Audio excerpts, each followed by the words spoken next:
Cheers. Woo! It's nice and toasty inside here. All right, let's get to work. We got things to do. Hi, I'm Joe, and welcome to MotorCity Boat Works. Let's get to work. We're back in this shop.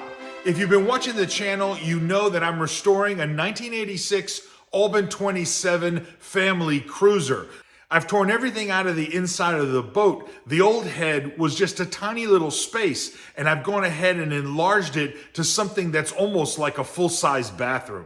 And this episode is the fifth one in a series about how I rebuilt the head on my pocket trawler. MotorCity Boat Works is about short, concise how-to episodes documenting the projects that I'm doing on my boat. This episode, I'm going to be working on the shower pan for the head in my Albin 27. So one of the reasons that it's taking so long to get the shower panels up inside the shower on the boat is that I've also got to take into consideration the shower pan. This is the shower pan right here. It's made of plastic. I couldn't get a fiberglass one, so this is like a heavy-duty plastic. It's basically a do-it-yourself RV shower pan. If you can see it, it doesn't even have a hole cut out of it yet. I've got to go ahead and cut that hole out based off of the size of the drain that I choose to go with the shower pan.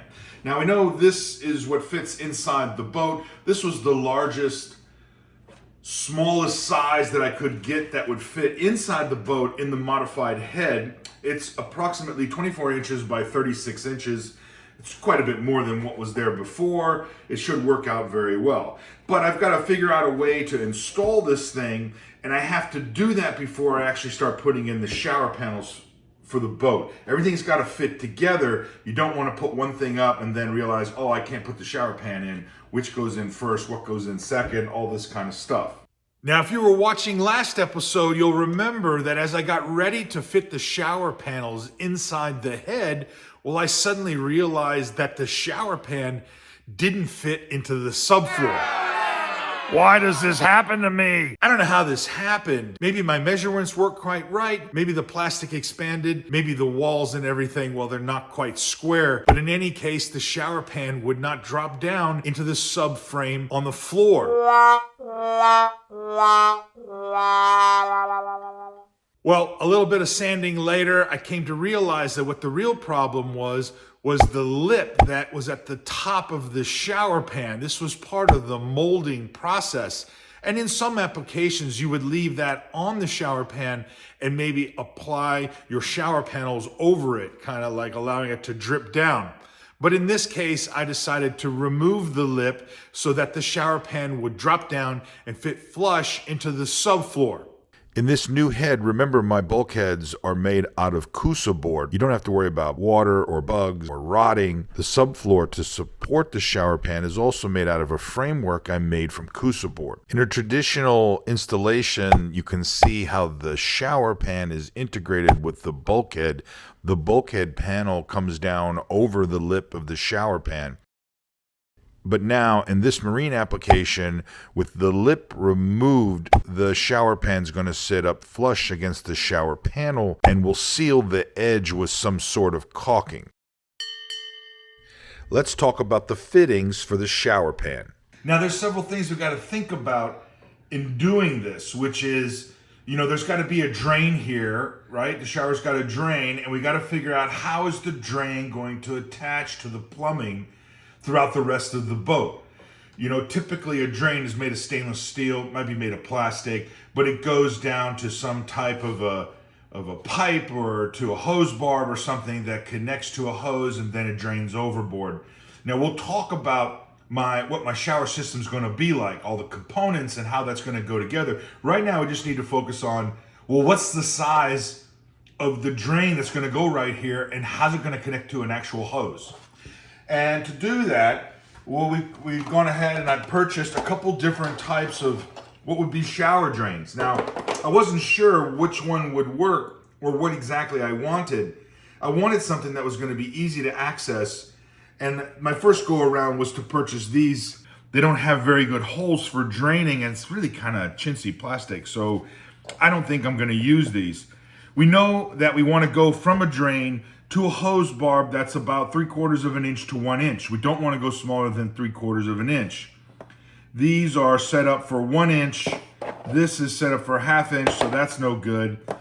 I don't think these are gonna work. So the next option was to go with something you might find in an RV. MotorCity Boat Works has no sponsors, and I get no compensation from any of the companies or the products that I sometimes mention on my channel. However, in the description, I sometimes put links for Amazon where you can find some of the tools or items that I'm using in the restoration of my boat. Amazon does provide a small commission if you use those links. And I want to tell you, if you go to those links on the episode description, click on one of those links, it'll open up the browser. Even if you don't buy the products that I use in the show, anything you buy from within that link, well, Amazon pays a commission. It's a great way to support the channel. It doesn't cost you anything, and it doesn't matter what you're buying. So this is a type of drain that you might find in an RV. This is a stainless steel drain. It's got a little basket. This is some plastic on the drain to kind of protect the finish until you install it. But basically, it's a nice drain and the little screen kind of taps in place. Okay, great. We'll pull the plastic off and we'll be good to go. On the back, it's got a variety of nuts and stuff here that attach to different plumbing configurations, all of which might work on an RV where you have rigid plumbing, but on a boat, you don't have rigid plumbing. We have rubber hoses. So what we want to do is install this here. It'll get a backing nut. We get this on there with the backing nut. It's attached here. But the question is how do we get from this dimension here, which is 1.5 inches, down to 1 inch or 3/4 hose? And the answer is, well, you use a series of specialty adapters and reducers. They're made specifically for boats and RVs. One of the companies is Ambassador. Another company is called Scandavic. And they look like this, basically. You have this right here, which is called a drain pipe reducer. This goes from 1/2 inch down to 1/4. And then you have one of these, which is also a pipe reducer down to a barb. So this is 1 1/4, and it goes down to either 3/4 or 1 inch. And you put your hose on there. So the way this works is these two go together. This goes onto here. Now I make my measurements and my sketches and my parts list available to the workers. All you have to do is go over to Patreon, sign up. Even if you can't support the channel right now, sign up as a free worker because sometimes I give away free information. Now, one of the things that you have to know is that pipe, in particular pipe threads, well, they all have different standards and they have different names. There's National Pipe Thread, there's International Pipe Standard, there's all these different pipe threads, and they don't necessarily match one another. They might be really, really close, but for zero tolerance, no leak, no fluid leak type situations, well, they're not compatible. So you have to kind of stay compatible within the type of threads and the type of piping that's supposed to go on here. Unfortunately, we don't know what these are because it doesn't say on the website or on the company information. We don't know what the threads are here. And when I initially started putting them on, I felt like it was really tight. And I was worried that the metal was cutting the threads inside the plastic here. But it turns out, after several times of putting it on and a test, that it's just really, really tight. And so I think we're good to go. I did a test with some water here and there's no leak or anything, so I think we're all right. This gets tightened up on here. Now, it's so tight, it has a gasket. Maybe you want to put some sealant in here, which I think we might do, just a little bit of something to make sure it's good. But basically, this is going to go on like that. And this, it's got a washer inside here. This is going to go on like that. This will all go down inside here. And on the other side, down in the bilge, A 3/4 or a 1-inch hose will attach to this with a hose clamp, and in that way, now we've got drain going from our shower. Sweet Mary, that's enough talking. Can we drill something? Let me tell you what I learned cutting a hole in my shower pan. Eventually, it's time to drill a hole in a shower pan, and there's only one way to do this, and that's to use a hole saw. I call it cornholio. But wouldn't you know it, it's not the right size hole saw for this fitting, so I had to go out and try and find a proper size hole saw. Turns out that in order to put in one of these drains, you need a 1 7/8 inch hole saw. There's a piece of cardboard pattern that comes with the fittings, and you could use that to mark where your hole's gonna go in your shower pan. Now when you do this, you wanna be very, very careful. Make sure that you secure the shower pan so it doesn't whip around in case the hole saw catches on anything. You want to use a backing block to ensure that the plastic doesn't crack, and go very, very slow. Let the teeth do the work, cutting through the plastic to ensure you get a nice finish.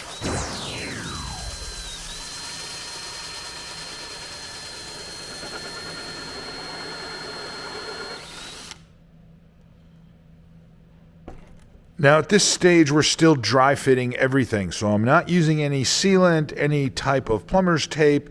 I'm just putting everything together loosely. I'm still checking dimensions to make sure everything fits inside the head.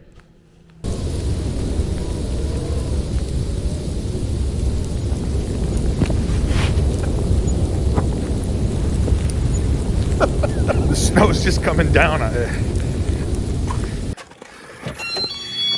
Cheers. Woo! Another day in the shop and another day of challenges. Yesterday when I got ready to kind of start dry fitting everything, we've got the panels ready, I got the shower pan ready, I got the fittings installed. Well, when I get ready to put the shower pan in, I realized that the hole I originally cut in the subfloor, well, it's not big enough. I used a 2-inch hole saw years and years ago to cut this opening so I could make sure that hoses could be routed. But now, of course, the hole's got to be bigger in order to accommodate the fittings that are actually on the shower pan. So I've got to enlarge the hole in the subfloor. No one ever tells you when you're doing one of these boat builds that you've got to think 14 steps ahead and 14 steps behind you. I suppose if you're a professional boat builder, you probably have all this stuff mapped out, but for an amateur, it's kind of like you're chasing your tail. Trying to enlarge a previously cut hole using a hole saw, well, that doesn't work because the hole saw needs to be able to center itself using a drill bit. So there's only one way to enlarge a hole that you've already cut. No worries, because this is just another job for the snake. Now, I've talked about this tool before. I'm telling you, this is something you need to have in your boat restoration toolbox. This tool always comes in handy. It just does jobs that nothing else can do. Look at that. A little bit of fiddling with the opening in the floor for the shower pan, and now it just fits great. Check it out. That is looking good. It's flush, it's all down here, and this is opposite there. Look at that, pretty good. I like that. Well, there you go. We've sorted the shower pan and the shower panels. In future episodes, I'm gonna be talking about the plumbing system and how everything is connected and works inside the bathroom on my Albin 27. If you have a question for me, leave a comment below, or you can contact me on the homepage of my YouTube channel or on the MotorCity Boatworks website. If you've seen a couple of my episodes, I think you'll agree. We're now on our way to becoming the best amateur boat building and boat restoration channel on YouTube. Please subscribe and spread the word on social media. Thanks for stopping by. Stay motivated. If you like these videos, please hit the subscribe button. These videos would not be possible without your support.